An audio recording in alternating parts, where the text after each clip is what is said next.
Cette édition, c'est celle du cœur, celle de l'émotion bien sûr, un homme passionné, un homme qui avait des mots d'esprit que l'on ne peut remplacer, et personne ne remplacera Jean-Yves au niveau du chapiteau du livre. Merci. Devant cette table-là, je suis exactement comme devant cette question 3. Je ne sais pas où me mettre. Eh bien, bravo, merci pour les organisateurs. Ils m'ont vraiment aidé en me donnant cette table, car je ne pouvais pas trouver mieux pour expliquer, faire comprendre clairement la situation que je suis, moi, quand on me place devant ce verbe croire. Tout à l'heure, on parlait de Jean-Yves.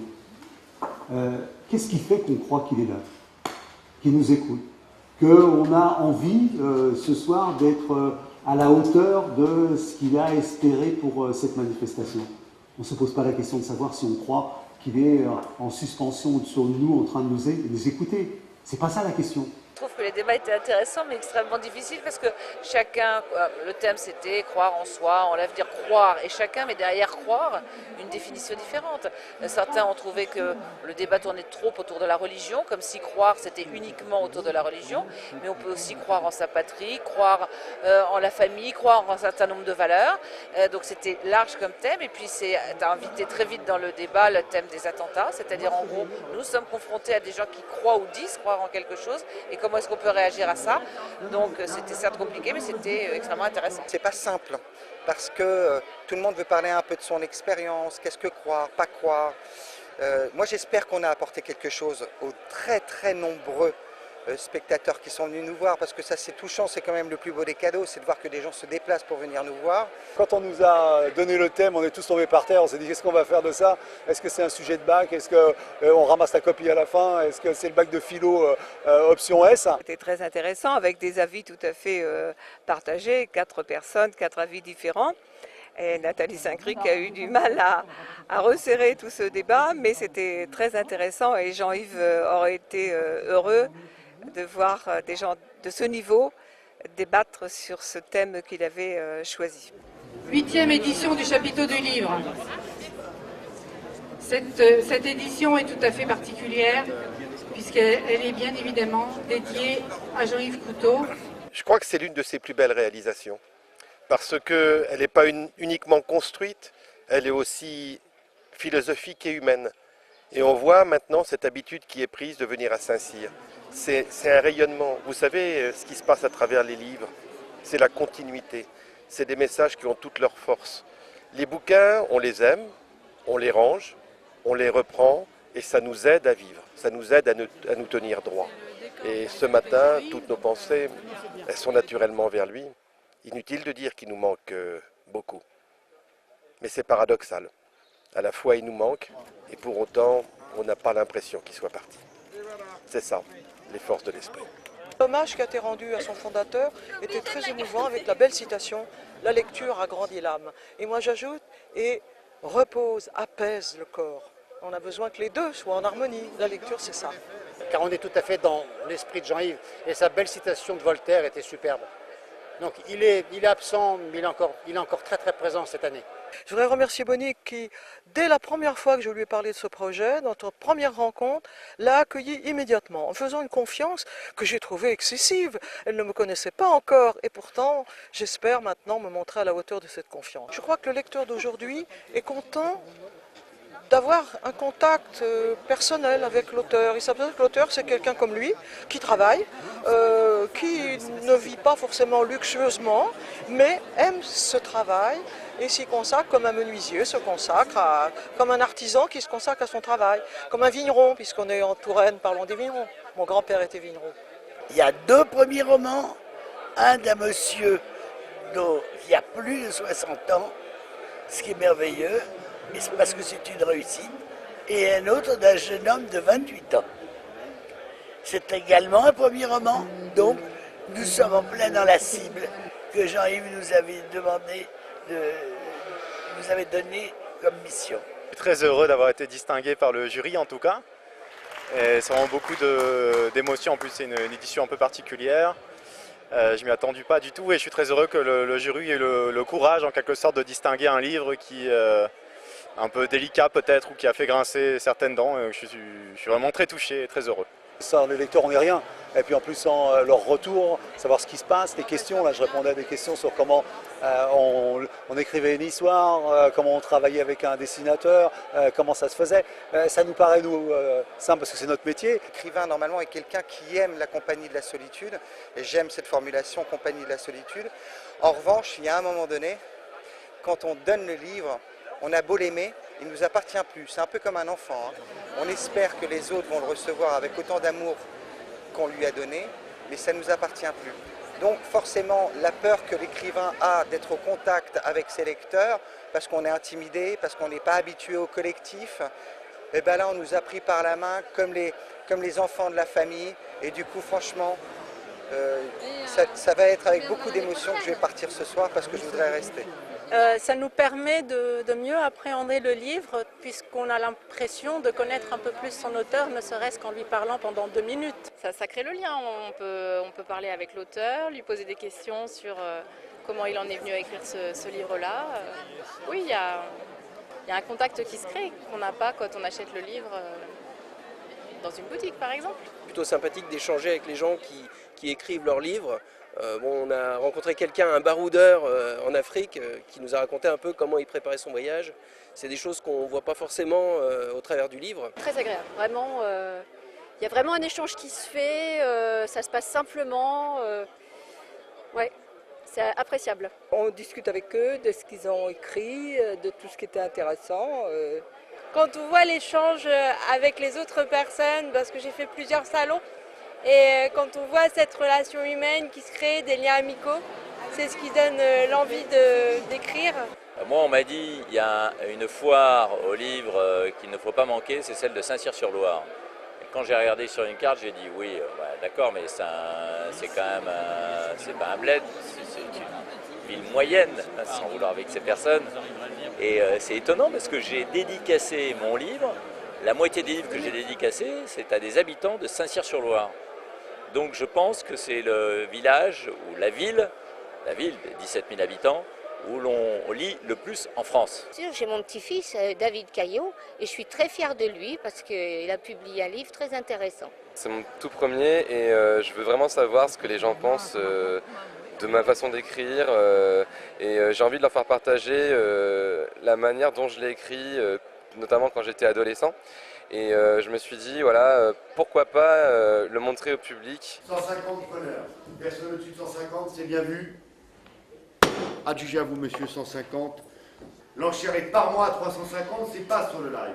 Une fois, 350. 2 fois, c'est bien vu. Non. Adjugé 350.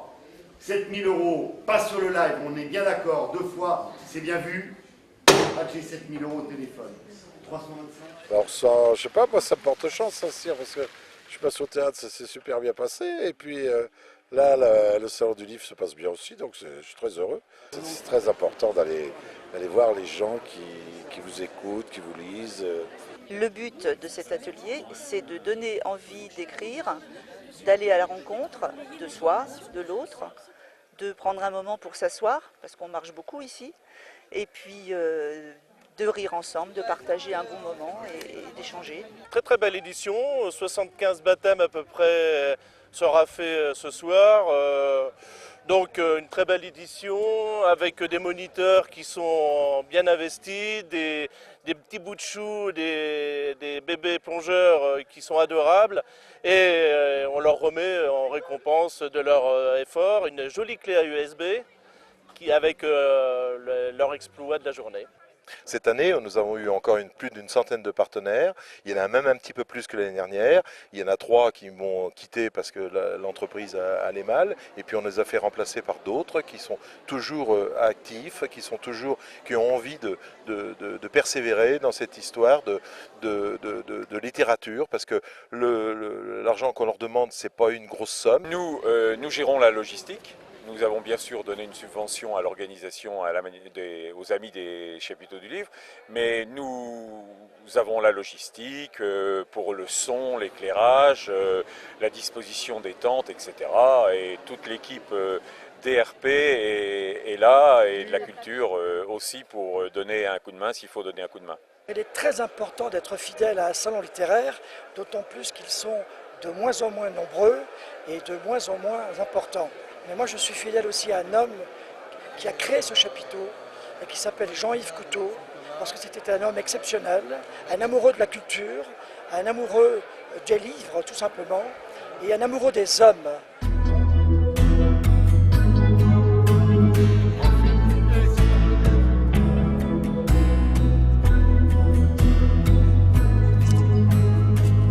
Voilà, bravo.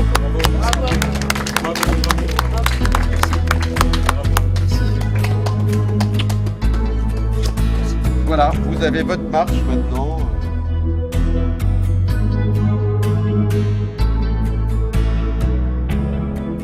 Je commence à avoir les premiers retours puisque mon livre est sorti il y a presque 2 mois, donc les premiers retours de lecture, de gens qui me posent des questions sur mes personnages et ça nous aide effectivement à avoir une autre réflexion. En plus, je trouve que les questions des lecteurs sont très différentes des questions des journalistes. Toutes les conversations ont été diffusées en direct sur le web pour l'ensemble des auditeurs de Web TV Culture et seront mis en disposition dès lundi en VOD, vidéo on demand, un mot très anglo-saxon, pour qu'on puisse retrouver ces meilleurs moments du chapiteau du livre. Une quarantaine d'auteurs sur 2 jours, c'est une espèce de marathon.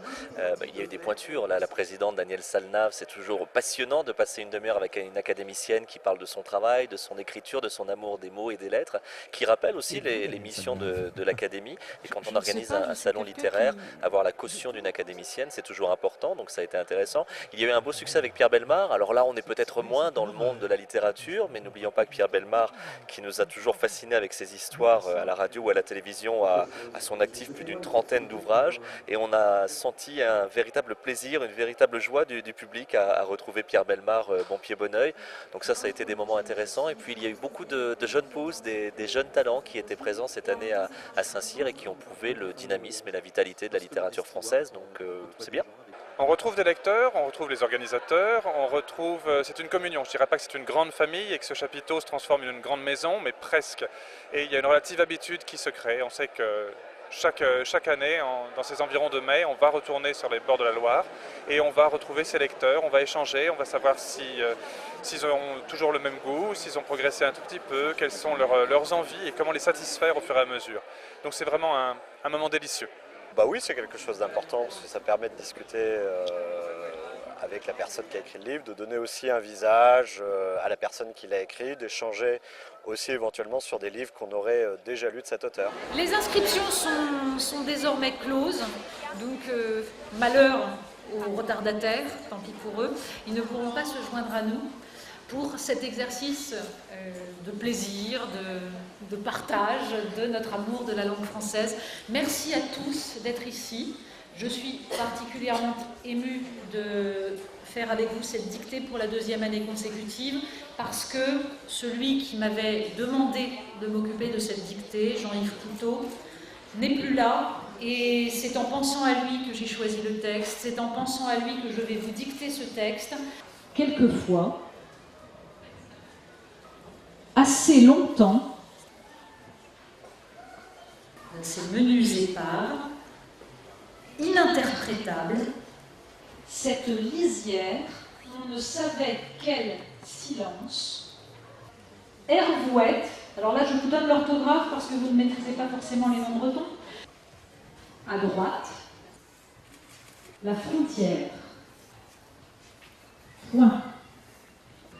Sur un sol mou, tapissé de feuilles pourries, du hérisson, un instant, devant lui. Si à la place d'un tiret, quelqu'un a mis point et donc majuscule derrière, c'est une faute de ponctuation. J'ai donné la ponctuation et j'ai dit tout à l'heure qu'on comptait moins un demi-point pour les fautes de ponctuation. Je trouve très sympa, c'est qu'il y a plein d'âges différents. Ça, c'est vraiment chouette. Je pensais voir plus de vieux comme nous, que finalement, il y a beaucoup de jeunes aussi.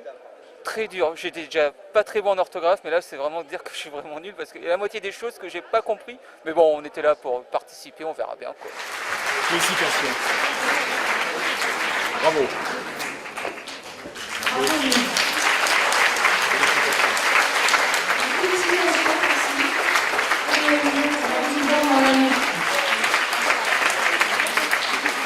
Bravo à Jonas, bravo, vraiment, félicitations.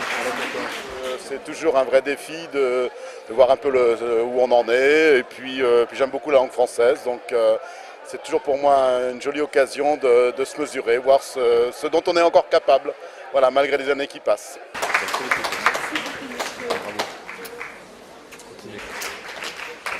Ah oui, c'est vraiment des trucs minuscules ici, dans son circonflexe. Les rappels à Nouvelle République. Très belle édition parce que je pense que tout le monde a eu à cœur d'écrire ce texte le mieux possible et que ça a donné vraiment une émulation. On voit que les gens sont heureux d'avoir fait cela et moi je suis heureuse de leur avoir donné ce bonheur. 2016 vient de se terminer. Nous avons eu l'honneur d'accueillir Daniel Salnave, membre de l'Académie française.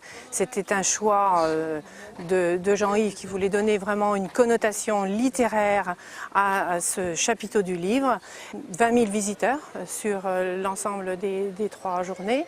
Et puis 300 participants à la Grande Dictée, 3500 personnes aux conversations littéraires qui ont un franc succès. C'est un véritable échange. Et puis 250 auteurs que nous avons accueillis en dédicace pendant 2 jours, 230 sur chacune des journées, mais avec un petit turnover entre le samedi et le dimanche, donc 250. On vous donne rendez-vous les 19, 20 et 21 mai 2017 pour une 9e édition du chapiteau du livre, toujours avec quelques surprises.